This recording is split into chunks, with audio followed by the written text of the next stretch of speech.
At a time when kings trembled, cities went to war, and the church itself was shaken by deep division, a young woman with no wealth, no army, and no official position dared to speak to popes, confront the powerful, and help change history. She carried no sword.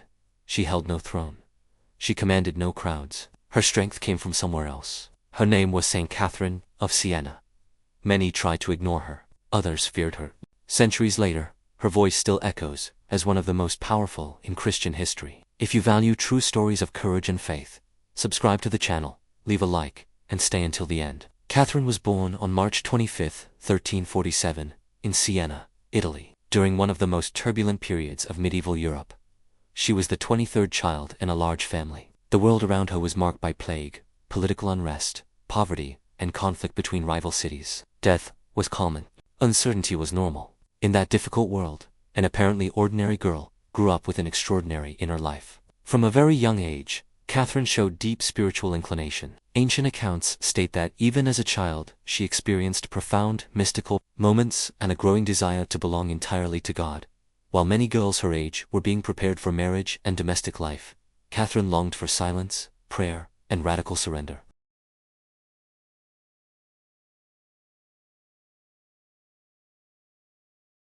This desire created tension inside her own home.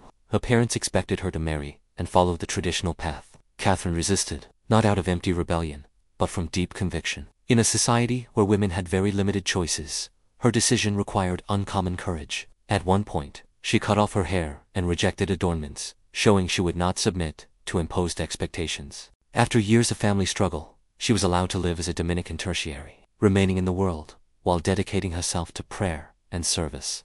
She did not enter a cloister. Her mission would unfold in the middle of the city, among real human suffering. In the early years of this consecrated life, Catherine lived in seclusion. She prayed intensely, fasted, sought silence, and matured spiritually. This period was not escape from the world, but preparation. What seemed hidden was forming a woman who would soon walk into centers of power without fear. Over time, her life changed direction. The same young woman drawn to solitude began serving the sick, poor, and abandoned. During outbreaks of plague, when many fled in fear, Catherine moved toward the suffering. She cleaned wounds, cared for the dying, and comforted shattered families. Her compassion was not theory, it was action. Her reputation grew.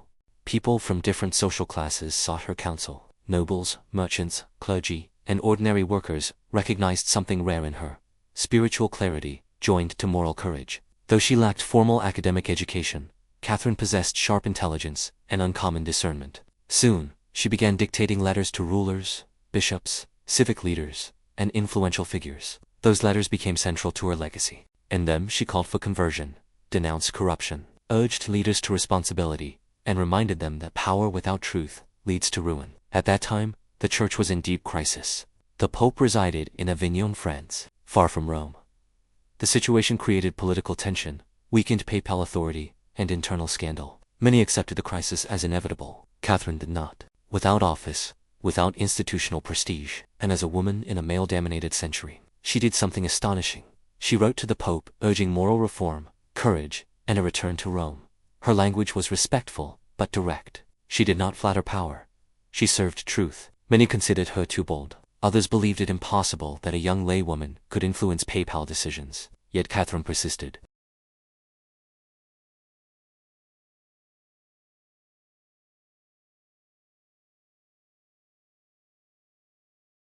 In 1376, she personally traveled to Avignon to work for peace among Italian cities and encouraged Pope Gregory XI to return to Rome.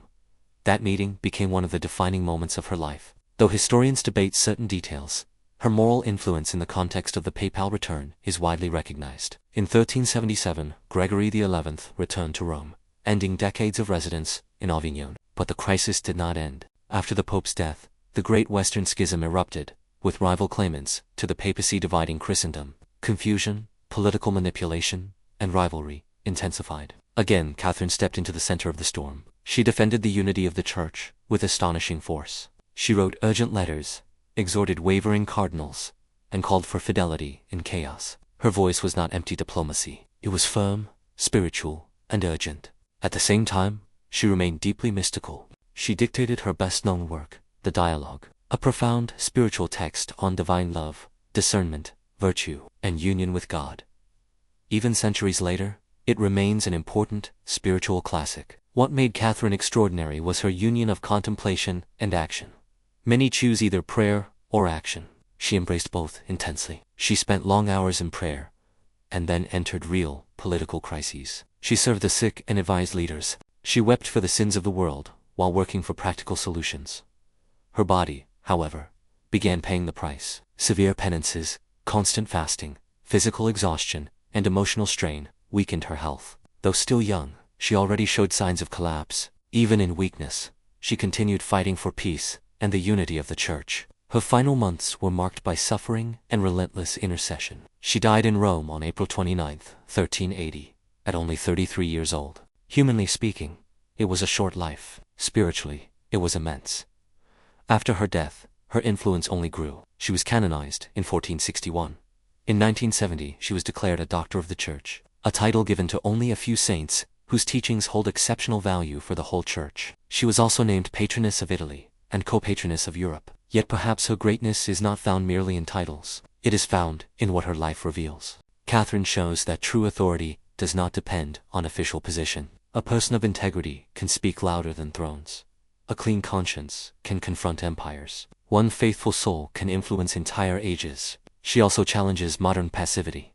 Many complain about darkness, but few choose to become light. Many criticize crises, but avoid responsibility. Catherine saw corruption, division, and fear. Instead of surrendering, she answered with courage.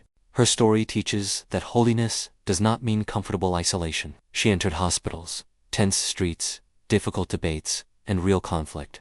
She carried God into wounded places, and perhaps that is why she remains so relevant. The world still knows moral plague, division, weak leadership, and wounded people. The need for courageous voices remains. Looking at Catherine of Siena raises an unavoidable question. Are we using our voice to heal or to wound? To unite or divide? To serve truth or protect convenience? She chose to speak when silence was safer. She chose action when retreat was easier. She chose to love the Church, even in crisis. That is why she remains alive in the memory of the world. Saint Catherine of Siena had no army, fortune, or office.